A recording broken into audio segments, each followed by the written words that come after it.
जय गुरु जी, जय संगत जी। गुरु जी के चरणों में कोटि कोटि प्रणाम और प्यारी संगत को जय गुरु जी। संगत जी, जहाँ दवाइयाँ भी फेल हो जाती हैं वहाँ हमारे गुरु जी का चमत्कार होता है संगत जी। विश्वास करें तो सब कुछ है संगत जी, विश्वास करें तो भगवान हर पल हमें अपने साथ फील होते हैं। संगत जी, आंटी जी ने बहुत ही प्यारा, बहुत ही ब्लेसिंग भरा सत्संग आज हमारे साथ शेयर किया है और संगत जी, हो सकता है कि आपके लिए ही ये सत्संग हो। संगत जी, अगर आप ये सत्संग सुन रहे हैं और आप किसी तरह की एलर्जी या फिर किसी तरह की तकलीफ़ से काफ़ी टाइम से जूझ रहे हैं संगत जी, तो गुरु जी का ये बताया हुआ छोटा सा उपाय करके देखिए संगत जी। पर जो भी करेंगे सच्चे मन से, विश्वास से करिएगा, तो देखिए गुरु जी महाराज चमत्कार ज़रूर करते हैं। संगत जी, बहुत ही प्यारा सत्संग है, कृपा करके इसको अंत तक ज़रूर सुनिएगा ताकि गुरु जी महाराज की ब्लेसिंग्स अधूरी ना रहें, गुरु जी महाराज की ब्लेसिंग्स आप तक पूरी पहुँचे। संगत जी, मैं पूरे संगत परिवार के साथ आंटी जी का शुक्राना सत्संग शेयर करूंगी। 2 सत्संग आंटी जी ने हमें ऑडियो फाइल के रूप में भेजे हैं, पर उससे पहले हम सब मिलकर गुरु जी महाराज का मंत्र जाप एक साथ करेंगे। ओम नमो शिवाय, शिवजी सदा सहाय। ओम नमो शिवाय, गुरुजी सदा सहाय। जय गुरु जी, शुक्राना गुरु जी। संगत जी, आइए सुनते हैं आंटी जी का शुक्राना सत्संग। जय गुरु जी। संगत जी, मैं आज अपना सत्संग शेयर करना चाहूँगी। गुरु जी का मंत्र जाप सबसे पहले करूँगी। ओम नमः शिवाय, शिव जी सदा सहाय। ओम नमः शिवाय, गुरु जी सदा सहाय। गुरु संगत जी, मेरा ये सत्संग जो है वो 2 महीने पहले का है। मई महीने में मेरे को एलर्जी की बहुत समस्या थी। इतनी समस्या थी कि मैं कहीं जाती थी तो जाना मेरा मुश्किल हो गया था। एलर्जी किस तरीके से थी कि मेरे को ना छींकें बहुत ज़्यादा आती थी और छींकों के साथ नाक बहना, और नाक भी इस तरीके से बहना कि पूरा गला मेरा छिल जाता था। गले के जो अंदर का हिस्सा होता है मुझे लगता था कि वहाँ किसी ने रगड़ा हो, जैसे इतनी छींकें, जुकाम, पता नहीं कहाँ से इतना इकट्ठा हो जाता था कि मेरे को फिर लगता था कि कोई ज़्यादा गंभीर समस्या ना हो।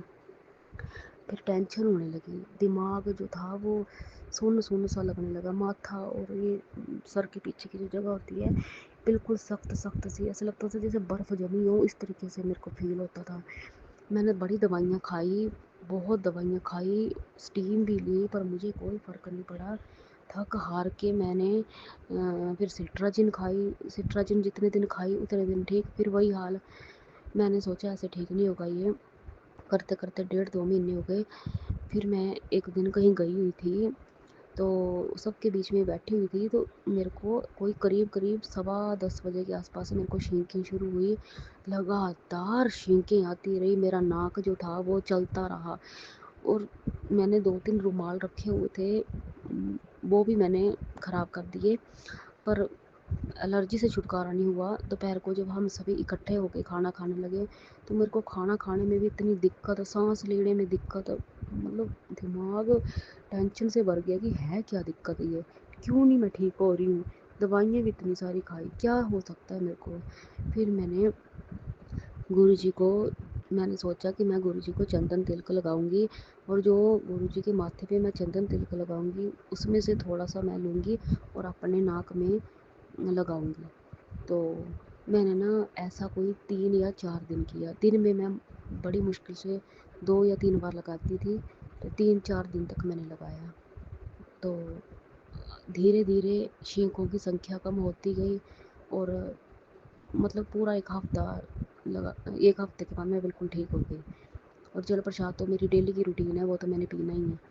पर चंदन का तिलक लगाने के कोई 3-4 दिन के बाद मेरे को फ़र्क पड़ना शुरू हो गया, और अभी मैं बिल्कुल स्वस्थ हूँ, बिल्कुल ठीक हूँ। गुरु जी, शुक्राना गुरु जी।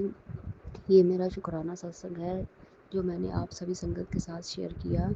तो अगर किसी को भी एलर्जी की समस्या हो, इस तरीके की समस्या हो, तो आप लोग गुरु जी को अपनी कोई भी उंगली से चंदन का तिलक लगाएं, और उस गुरु जी के माथे पे जो चंदन का तिलक लगा हो उसमें से थोड़ा सा हटा के आप जहाँ पे आपका अफेक्टेड एरिया है उसमें लगाएं, या कहीं दर्द है या कोई और समस्या है तो आप वहाँ अप्लाई कर सकते हैं। तो देखिएगा संगत जी, 3 या 4 दिन के अंदर आपको भी फ़र्क महसूस होने लगेगा। जय गुरु जी, शुक्राना गुरु जी। संगत जी आइए अब सुनते हैं आंटी जी का दूसरा शुक्राना सत्संग। जय गुरु जी। संगत जी, मैं अपना आज एक और सत्संग शेयर करूँगी। मैं अपना सत्संग गुरु जी के मंत्र जाप से शुरू करूँगी। ओम नमः शिवाय, शिव जी सदा सहाय। ओम नमः शिवाय, गुरु जी सदा सहाय। मेरा सत्संग मेरी शादी से रिलेटेड है। 27.5 साल की एज में मेरी शादी हुई थी। तो 25 साल से मेरा रिश्ता ढूंढना शुरू कर दिया था मेरे पेरेंट्स ने, लेकिन नहीं मिल पा रहा था। तो जिसके चलते घर वाले टेंशन में थे। मेरी शादी 2022 में हुई है, 27.5 साल की एज में। तो बड़े रिश्ते देखे, कहीं बात नहीं बढ़नी, कहीं कुंडली मैच नहीं होनी, कोई ना कोई मतलब चक्कर पड़ ही जाता था, जिससे शादी की डेट फिक्स नहीं हो रही थी। तो 1-2 जगह हमें लड़के ठीक नहीं लगे। कई बार उनकी तरफ से मना हो जाना, कई बार हमारी तरफ से मना हो जाना, ये सिलसिला चलता रहा। तो मैंने ना गुरुजी के आगे रोज़ अरदासें करनी, गुरुजी मेरा रिश्ता करवाओ, ऐसी जगह करवाओ जहाँ पे मैं खुश रहूँ, कोई दिक्कत ना हो, मेरे लिए अच्छा रिश्ता हो। फिर पर मेरा रिश्ता नहीं हो पा रहा था। तो एक बार क्या हुआ कि मैं ना सोच में पड़ गई। मैंने बोला इस तरीके से तो पता नहीं कितना टाइम लग जाएगा और मैं ऐसे ही टेंशन में पड़ी रहूँगी, घर वाले भी ऐसे ही टेंशन लेते रहेंगे। मैं एक बार गुरुजी के आगे बैठी हुई थी, स्वरूप के आगे बैठी थी। मैंने गुरुजी को बोला, गुरुजी अब मैंने सब कुछ आप पे सरेंडर किया। अब मैं शादी के बारे में कोई भी सोच में नहीं पड़ूँगी, मैं कुछ भी नहीं सोचूँगी शादी के बारे में। तो आपको जब रिश्ता करवाना होगा आप करवा देना, जहाँ करवाना होगा करवा देना। मेरी कोई मर्ज़ी नहीं, कोई कुछ नहीं। अब मैंने सब कुछ आप पे छोड़ा। ना ही मेरी कोई डिमांड है कि मुझे ऐसा लड़का चाहिए, वैसा चाहिए। जहाँ आपने करवाना होगा वहाँ करवा देना, जो आपको मेरे लिए ठीक लगे। बस उस दिन मैंने भूल ही गई मैं शादी के बारे में बिल्कुल। अपनी मतलब जैसे डेली रूटीन में हम काम करते हैं, वैसे डेली रूटीन वाले काम मैं कर रही थी। शादी के बारे में कोई सोच विचार नहीं, कुछ नहीं, कोई टेंशन नहीं ली मैंने, सब कुछ गुरुजी पे छोड़ दिया। तो मेरी शादी 1 महीने के अंदर फिक्स हो गई। अगस्त में मेरी देख दिखाई हुई। 2-3 दिन के बाद मेरी इंगेजमेंट हुई। इंगेजमेंट वाले दिन शादी की डेट रखी गई सितंबर महीने की। मतलब अगस्त में देख दिखाई और इंगेजमेंट हुई और पूरे 1 महीने के बाद मेरी शादी की डेट फिक्स हो गई। मतलब चट मंगनी बट ब्याह वाला हिसाब हो गया। कितनी जल्दी हमारे गुरुजी सुनते हैं। जब मैं उनको रोज़ बोलती थी, रोज़ उनके आगे प्रेयर करती थी, तब मेरी गुरुजी ने नहीं सुनी। और जब मैंने सब कुछ उनके ऊपर सरेंडर कर दिया, तो गुरुजी ने देखो कैसे सुन ली।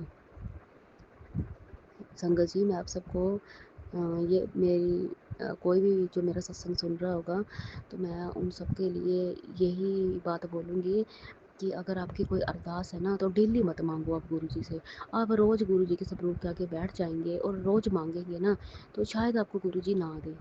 आप ना सब कुछ सरेंडर कर दो गुरुजी पे, कोई टेंशन नहीं लेनी किसी चीज़ की, चाहे वो पैसे से रिलेटेड हो, जॉब से रिलेटेड हो, मैरिज से रिलेटेड हो, कोई भी आपकी अरदास हो, गुरुजी पे छोड़ दो सब कुछ। सोचना ही नहीं आपने। फिर जब एक बार आपने सरेंडर कर दिया ना, तो दोबारा आप उस अरदास को अपने मन में ही ना लाओ कि मैंने ये मांगा है गुरुजी से। खुद ब खुद सॉल्व हो जाएगा आपका वो मैटर, कोई भी हो जाए, अपने आप आपकी अरदास पूरी हो जाएगी। तो ये था आज का मेरा सत्संग।